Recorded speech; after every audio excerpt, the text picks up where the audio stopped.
Hey guys, this is Gerry O Point for Kids First. Today we're in 21st Century Fox Studios at Little Theater at the presentation for Rio 2. We're going to see a little sneak peek of the movie and also meet the fantastic director. Let's go have some fun and see what we can learn.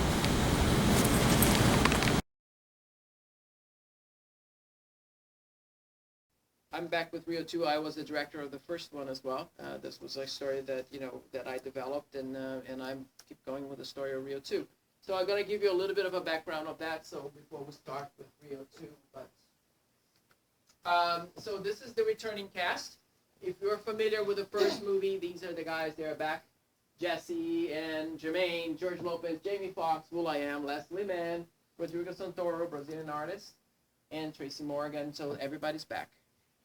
It's great to bring them back. It's almost like working with family again. Like the first movie was about really finding the characters, finding the personalities we wanted to take, and that was the challenge. And now we know them. So it's just like, hey, you're Blue, you're Jewel. No like more experimentation in terms of finding the characters, but a lot of experimentation taking the characters further. Continue to tell their story in a way that's continued to be entertaining and also fun, and also find new chemistry between them. So this is what, and also add new cast to it. So we added, for Rio 2, we expanded the cast with Andy Garcia, who plays Eduardo. And in this story, I will explain you a little bit his role, but he is Jewel's father.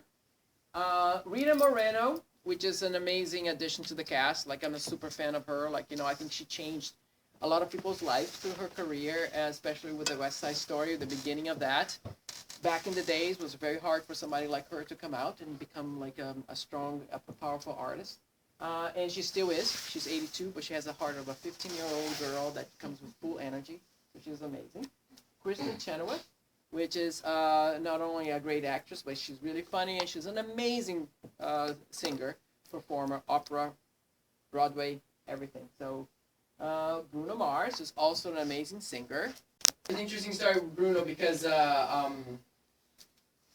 originally, like when I was thinking about the character, and I wanted to do this kind of like the guy that could steal like Jewel's heart and all that stuff. Like I thought about like this like tough guy, deep voice, kind of like classic kind of hunk kind of idea, and I wasn't finding a name or something that it felt right, a voice that it felt right. So I went out. I saw Saturday Night Live, and Bruno was there, and he was really funny and charming, and like I really felt that was a possibility, but the character wasn't written for that. So I spoke with him, like we did a session together, and I said, and even when he read the script, like, I'm not that guy, like, and I said, no, it's okay, so let's make it you, like what you do best, and the way that people love him is for his voice, is for the way that he performs, and the way that he's very suave, he's very, calm, smooth, and I said, let's give it a shot. And then he recorded that first day, and it was great, but the dialogue wasn't matching the voice of the character. And I said, let me just go back to the drawing boards, and I'll come back next session, and I'll come up with something. And then I was thinking, like, the best thing to do with him would be to see what if he did a serenade to her, like, what if he starts an introduction with what he does best, like singing. And we came back, and I proposed it to him, said, hey, what do you think about we could try this out? And he goes like, yeah, let's give it a shot. So he went out. We didn't have anything planned. It was kind of like we went out, and he just went outside for like half an hour, and with his singing partner like Phil Lawrence, which is also in the movie, and they came back, and he goes, I think I got something. And then he sang this a cappella, no preparation, no nothing, no warm up, and all nothing. He just like went into the front of the mic and sang it, and it was like, wow, this is amazing. Like I never expected Bruno Mars to perform right there. We were recording the voice. He just did a gigantic performance. It was like, whoa, this is not too shabby.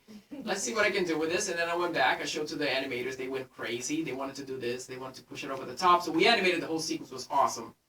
And I showed to Bruno later. He had a lot of fun to it. And I said, then the next time I met with Bruno, I said, Bruno, this is already killer funny. It's really good. But we can go a little further. What if you just really riff on it? Like, really, think that you love yourself so much that you want to sing more and more and more. What would you do? And then he went in and he did this whole riff, like he kept going on and on and on.